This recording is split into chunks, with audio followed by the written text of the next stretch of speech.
Hi, it's Jim from the maverickstar Observatory. It's Saturday morning. Good morning to you all guys out there. It's going to be a little bit of a different video, but I think there'll be something in there for everyone. Yep, just to start,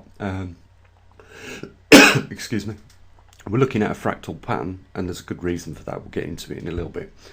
The reason why I wanted to do this video today was to talk about a few science problems, not that we've got here at the observatory. I mean, we're ticking on getting the things done we need to. We're trying to secure a location for one of our muon detectors in Brazil, and we're also just getting stuff ready to send that one out to Jeff in Perth, Australia, because it is far enough south on the continent, I believe, to get us into that strong field of magnetic intensity, which is migrating further north up the continent there. So, with regards to what's going on at the observatory, we're doing what we can with what we've got, and as you guys know, we always, we have a result. Okay, big thank you to a few people. Susan in San Francisco, Doug, Jen, Bob, Kathy, and also Lisa in Holland recently, who's all, as well as the patrons that we've got, have been supporting us through these difficult times. And I want to talk about those as well a little later on in this video, because right now I see it as a huge opportunity, although there is a lot of negative things with relationship to what has happened recently in the last 4 months in the world with regards to the pandemic that we're dealing with, but there is an opportunity of hope, and that is what I want to try and bring us back down to here today in this video and talk about. Now we're going to look at this fractal pattern in a minute and try and put it in a sort of context. And the reason why I want to do that is because years and years ago, for a hell of a long time in my life, 10-15 years, I got myself in a sort of like a frame of mind, where I'd very quickly realised, I don't know whether it's intelligence or stupidity, but I'd realised that it was very mundane and something needed to change. I'd had a few businesses that I was always trying to push and improve, but it didn't matter how much I tried to push something, I couldn't force it to happen. And I believe that is just the way in the nature in which our universe works. It's like an elastic band. You can push it one way, but when you let it go, it comes back to its original shape. So I believe that we are in a plan that we can't change, and we have to have faith in that plan. I don't think this universe makes mistakes. I think people make mistakes here on this planet, huge ones, but inevitably, even if you are going off on the wrong line, all as you are doing is you are pushing that elastic band, and inevitably it's going to come back and it's going to bring you back online later on down the road. So people say, oh, you can change fate. I was planning on, whilst having a meal in a restaurant, having a steak, but you know what, I went for the salmon instead. Okay, you can change little things like that in life, but I'm talking about the long-term plan of where you're going to be in the future, and I don't believe you can change that. And the reason that I found in life that shows us this is almost what we're going to have a look at with regards to this fractal pattern.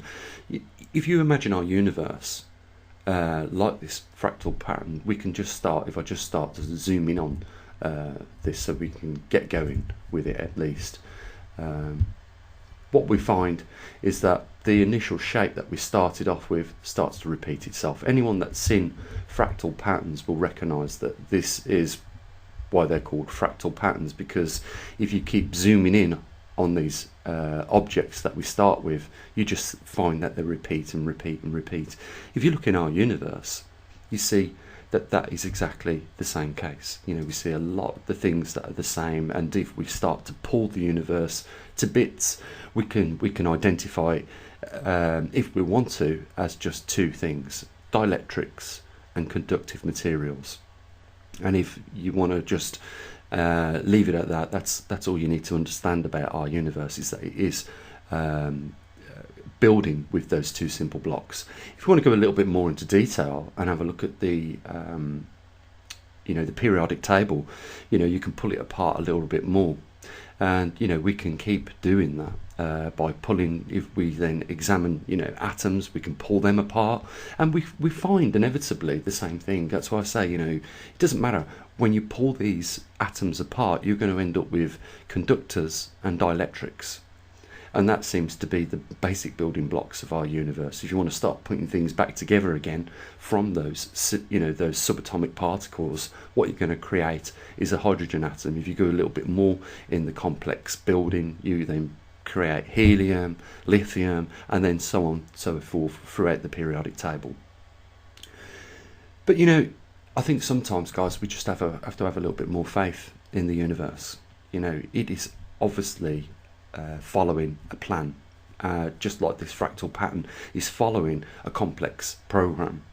And I sort of brought that to the table, didn't I? And I put it down there. I said, look, the universal equation, this is one equation that doesn't matter if you've got a complex equation like this fractal pattern. Now if we put whatever the number part of that fractal pattern into the universal equation, we'll bring it down and reduce it to just two things, again, a 0 or a number 9. It's why I call it the universal equation, because we can identify any objects in physics, assign it with a number for a cube or a number for a sphere or a number for a complex branch on a tree. We can go into the Fibonacci numbers and all those things, but basically if we use the numbers in the universal equation, we reduce it down to just one of two things, a number 0 or a number 9. And when we compare things like this in our understanding of technology, we recognize something very, very instantly, and that this is almost a binary system. I've been pondering, okay, if we have something very intelligent like the universal equation, shows us that the universe is building with mathematics, the universal language. Everyone would agree that has looked into this, that there is one universal language, that is mathematics and numbers. Then the universe must be not just intelligently building by design, it is also conscious. I'll just leave it with that little pause there. It's conscious. It must be, if it is going about the way in which it builds by an intelligent design, if it's using numbers. Now, some of you might say, why do they consider numbers to be the universal language? Because it is like this. If we are from another world, say 25 light years away, we've had the technology of many thousands of years, unlike ourselves that have only really started to use technology in the last 100 or so years, but they've had it for thousands of years. They are going to have probably on their hand fingers which may look a little bit different to ours, but they might call them something else, but they might have 5 of these little digits on their fingers, and they will have assigned a symbol which is a number for each one, so that they can count from 1 to 5, just like we have. The symbols will be different that we assign for numbers in that world, but the number of those symbols will mean the same thing, and that is why universal language is in numbers and not so much in a language. We if we want to just shrink it down, we're going to do this a lot, I think, in this video. We're going to go from the macro to the macrocosm, or the microcosm. If we just forget the ocean that separates our world from another world, 25 light years away, it's just another ocean, and we use that sort of fractal in pattern to have a look at our own world here. We are separated, each country, by oceans again, and they are what we would recognise as an ocean, H2O and a lot of other chemicals in there. We won't go into the nitty-gritty of the details, but we're just trying to get an understanding of what I'm talking about. If we compare the United Kingdom with I don't know, not Australia, because they use English, but let's go for China, for instance, and have a look at the numbering systems, what they use for their numbers, how they draw their numbers. It's different to the way we do.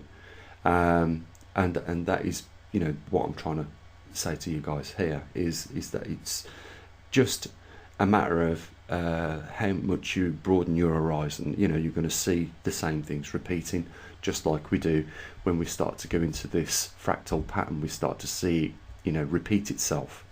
So there is something, I believe, intelligent going on in our world, and you know, it is by design, and it is easy, isn't it, guys, to lose a little bit of faith. I've been watching someone recently on YouTube who seems to have everything in his life. He's a multimillionaire, but he wants to do something good, from what I can gather. He's really wants to make an impact in the world. And, you know, a few things come to my mind is, you know, Bill Gates tried to do the same thing. And I bet you, if you looked into Bill Gates' method, he wouldn't say that what he's doing is evil. Most people would say, well, what he's doing, you know, with his eugenics program is evil. But I do notice this thing, and I don't know whether it's because these people have got the opportunity to have anything in the world. I'm not going to mention this guy's name, because I did invite him to have a talk with me, you know, because I think the first thing I'd say to him is, have you lost faith? I mean, I have heard him talk about the universal conscious, but I just wonder if it's the same universal conscious that I talk about. But, you know, I've noticed that some of these people that have, you know, the key to the world, if you like, they couldn't have, you know, you could give him a few more million. What more is he going to do with it? Pretty much. What more would Bill Gates do today if we give him more billions? He couldn't do any more than what he's got. So you can get to a point in life where you have just hit the ceiling and probably not realised it. But the point is, you know, he wants to, this guy I'm talking about, wants to do something about, you know, the child trafficking of the world. We've got organisations already set up to do this, you know, and, you know, if you want to join, he wants to build an empire of people as well, all like-minded, you know, good people. But, you know, these things already exist as far as I'm concerned. If you want to join good people, and I know, don't I'll just use this as an example. If you want to join good people, go to church. You know, these people aren't all wicked in the church, but they generally are people that have, you know, a good heart and soul. You know, join a group that is already established. I mean, why do you want to try and recreate the wheel is what I'm saying. Why do you want to open an empire? And why do you want to try and tackle these problems? If you've got faith in your universe, then you won't need to do anything other than just go with the flow. Stop trying to hold on to that bank in this torrent river that is flowing fast, and just let go of the bank. Stop trying to hold on and create, you know, something else. Just go with the flow, because I guarantee you now, guys, what takes place in the majority of this universe is not represented on this earth at all. This earth couldn't even represent, if I had a mile long of zeros and there was just the one at the end, that would be what we're talking about here. There's a lot more going on in this universe than what goes on beneath the clouds on this earth. And I think that sometimes you just have to have a little bit of faith and trust. And I think that when you lose that, you start to try and take things into your own hands, and that's when things can become a problem. You know, you cannot fight the traffickers of children in this world and the paedophiles. You just can't do it. And that's why we have to have a little bit of trust in the police forces and the organisations that are there to do it.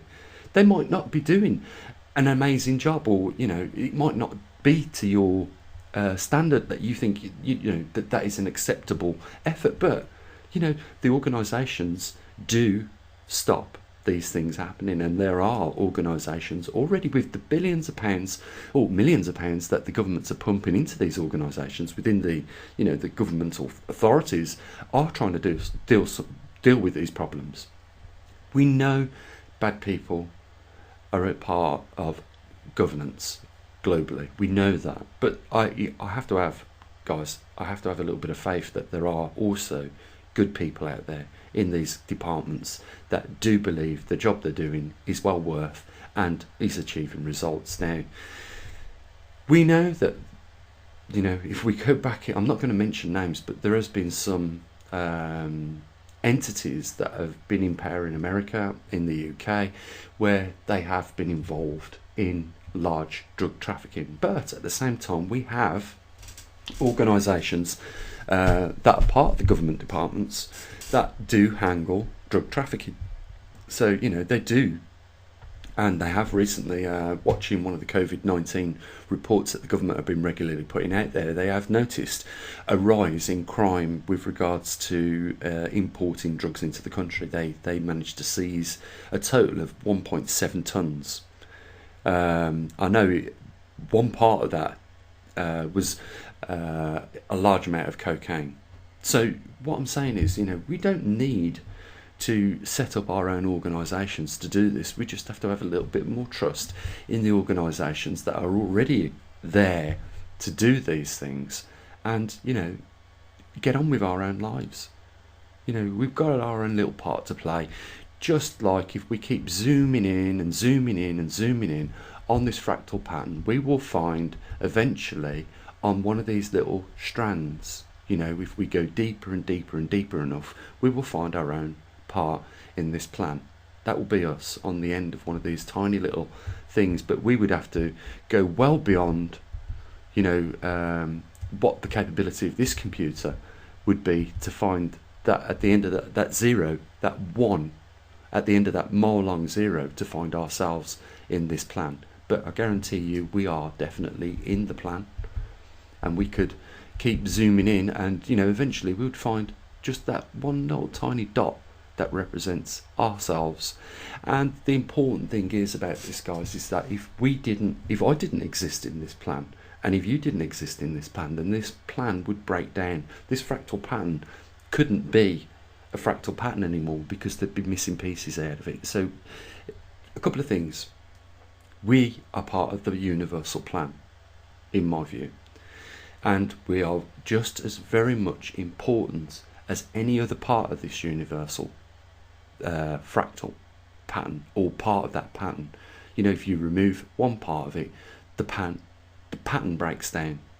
So, you know, what I want to say to you here, guys, is that, you know, you might feel like it is so bad what is going on right now in the world with COVID-19. You know, we're facing a magnetic pole reversal. There's a lot of other anomalies like the grand solar minimum taking place. There are food shortages as a result of jet stream patterns and seasonal patterns changing on this earth. But it is all part of the plan. It was meant to happen, and it will happen.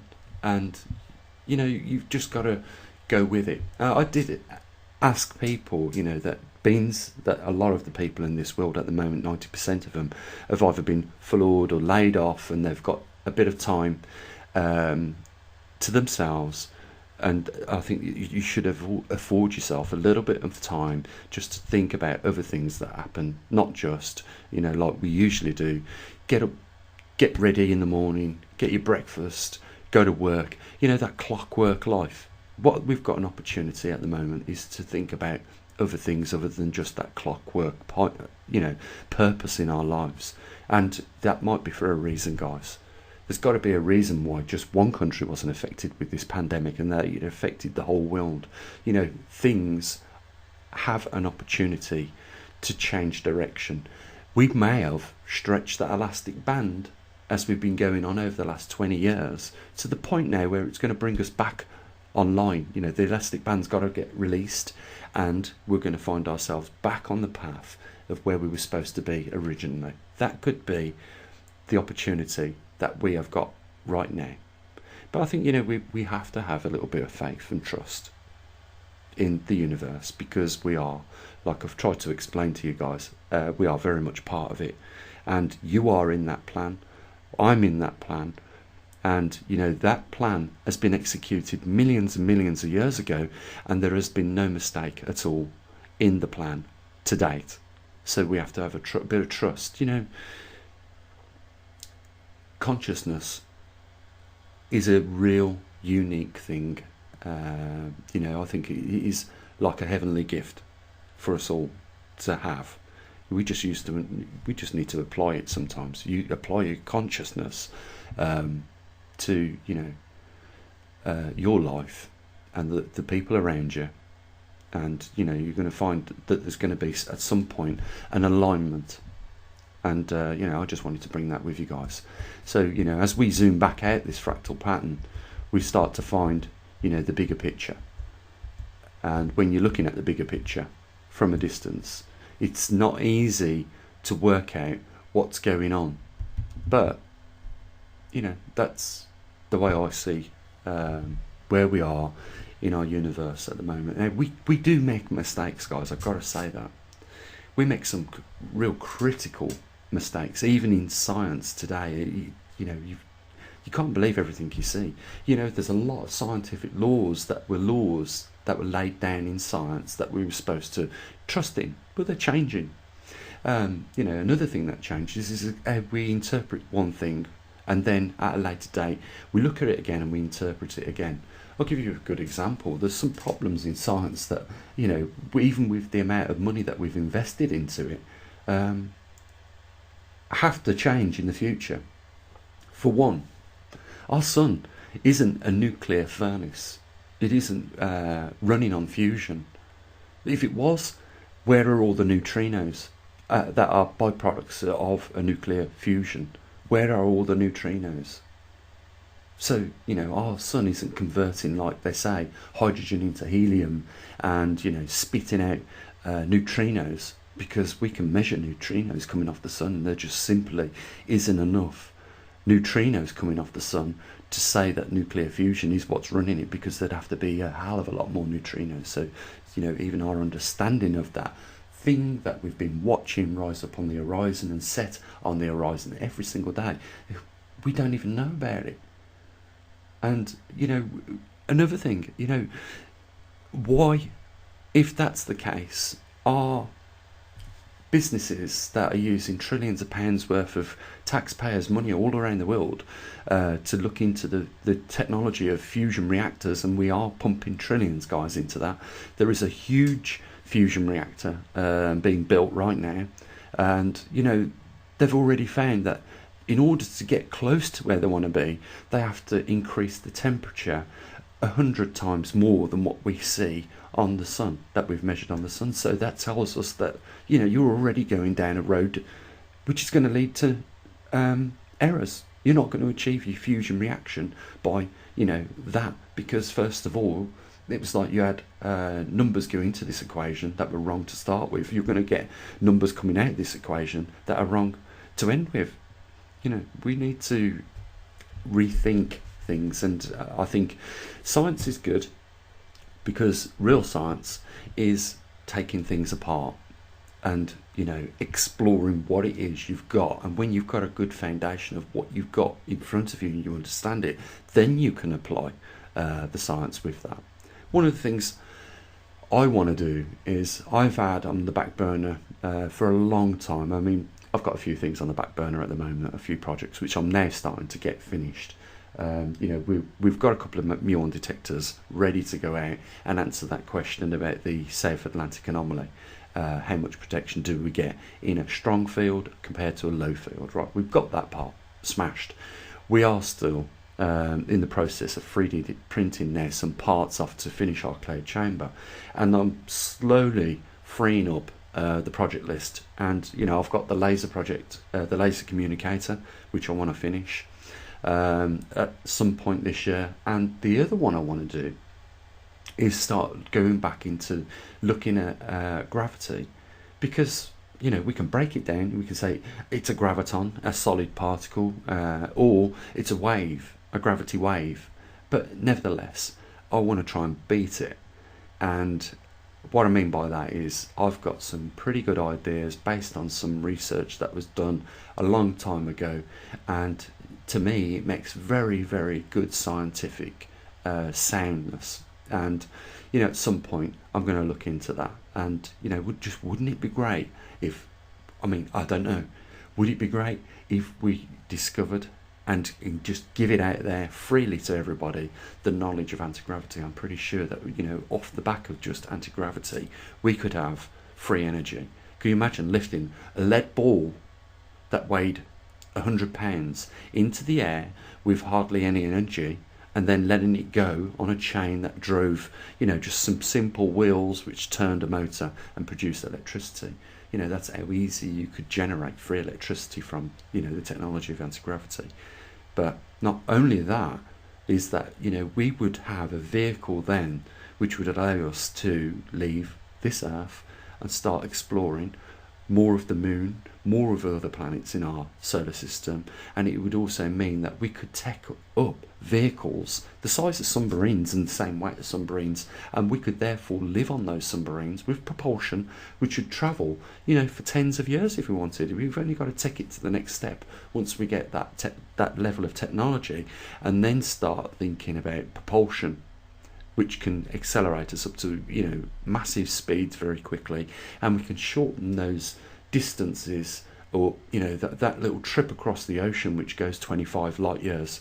If we can get up to the speed of light and beyond that, and I know Einstein says it was almost impossible, but if we can, then maybe we can discover ways of even ourselves going from this planet to another one. I'm hoping, and I know a lot of people have said you're wasting your time, Gene, but it doesn't matter. If I was wasting my time, then NASA were wasting their time with their 2 missions, I believe in the 80s, that they sent up. I'm talking about my laser project. I've promised people I'm going to send all the patrons that we got right now, I'm going to send a little message that they sent to me out into space on a laser. We're going to build this bed that can rotate electronically and point that laser out into Andromeda, the Pleiades, or wherever we want to, and we're going to fire that message for them out into space, and it should, as a beam of light, just continue travelling. Who knows who might receive that message, but what we will say is why I like it is because we can put a lot of data in a beam of light, and we can fire it out into the direction of where Voyager 1 and Voyager 2 have just passed, in the last few years, the outside of our solar system, and we can accelerate them and go way beyond them. We can travel way faster than them, and that message can travel out, and before Voyager 1 and 2 arrives to that person, we might get there before them, and that will be an achievement that I feel is well worth attempting to do. If we can't get there yet in a vehicle, then let's use something that can right now. And even if it takes 25 years at the speed of light, in 25 years that message will reach, hopefully, somebody. And what I was thinking of doing is just making a burst of transmissions all over. We're going to use a very high power laser, and I've already proved the technology for that. I've showed you guys how it works. I even made a receiver so we can also decode, at the end we can send music down the light beam, and we put a solar panel there linked to an amplifier, and we can bring back the music from that. So we've got a transmitter and also a receiver, but I think it's well worth it. I know NASA from the International Space Station are already using lasers to communicate from the Earth to the International Space Station, and in that beam of light, it's just like fibre optics. You can transmit a lot of data, audio, video, and other things in there, a lot quicker through, just a simple fast beam transmission. So, the technology's there. I'm not trying to reinvent the wheel, only the fact that I'm not using a wheel made out of stone. I'm using one made out of a light laser. Whereas NASA used, a spacecraft. We're using a beam of light to do the same thing. So, if they felt it worth doing in the 80s, then why shouldn't we right now in 2020, 40 years on? I think we should. And that's why I'm going to do it. It's just a matter of time, and the only thing that slows us down. I would love to be able to employ someone at the university so that there was 2 people capable of doing what I do. But we're not nowhere near that, even though with the little bit of funding we get, barely covers sometimes the equipment that we need to keep going here and producing what we do. We might be lucky one day to run into somebody that says, like what you're doing, and I can see that you've been struggling for funding here, and here's a chunk of cash, see what you can do with that. I believe that will happen one day. I just believe that something natural's happened with this unit, this observatory over the time that we've been doing it. You know, we are growing gradually, and just look at what our efforts have achieved so far, guys. We've got equipment in different countries around this world. Like I was saying, when I watch Sky News telling us the temperatures of different parts and the sphere is turning, you know, the Earth map's turning, I'm thinking we've got one in Hong Kong, we've got two in Australia, we've got one in Arizona, got here in the UK. It's amazing. You know, we've got two different types of equipment going out now into the field. Muon detectors, so we can track the amount of radiation inbound in our upper atmosphere, and magnetometers, so we can track the magnetic intensity. And on top of that, here in the UK, we've got the TriMag, which is, you know, every 3 seconds tracking the position of the magnetic North Pole and its progression in its migration. So we are doing something really cool there, and you know, we've managed to do it ourselves. You know, we didn't have a couple of £1 million to invest into getting the equipment. We did it on a shoestring. So, you know, I'm going to leave you there, guys. I hope I've done one thing, give you a little bit of information, and, you know, perhaps it might not gel with you, you know, at this point in time, but, you know, if anything, you know, all I wanted to do in this video is just give you a little bit of hope for the future. And just, it's so nice, I think, you know, to remove ourselves, have a look back at our Earth, and just remember that we are part of something much bigger. What really takes place beneath the clouds is a swirling mess sometimes that we all can't help being caught in. Yeah, it's like we're going down the river and we're going to hit a few rapids. I believe this is a part in time where we are probably going through a few rapids, and, you know, we will pass out of those rapids into a more smoother moving part of the river. And you've just got to have a bit of hope and keep your faith. And, you know, with saying that, guys, you know, big thanks to all that support the observatory. If you want to become one of those people that, you know, support it, the link is down there. You can be a patron, or you can just make a one-off payment on PayPal. And I will say this, it's not mandatory. It's entirely up to you. It's free will, guys. Simple as that. You have an amazing day. Look after your loved ones, and I'll catch up with you again in the week, or maybe over the weekend. We'll see. Okay, I'll say what I usually do. Bye for now.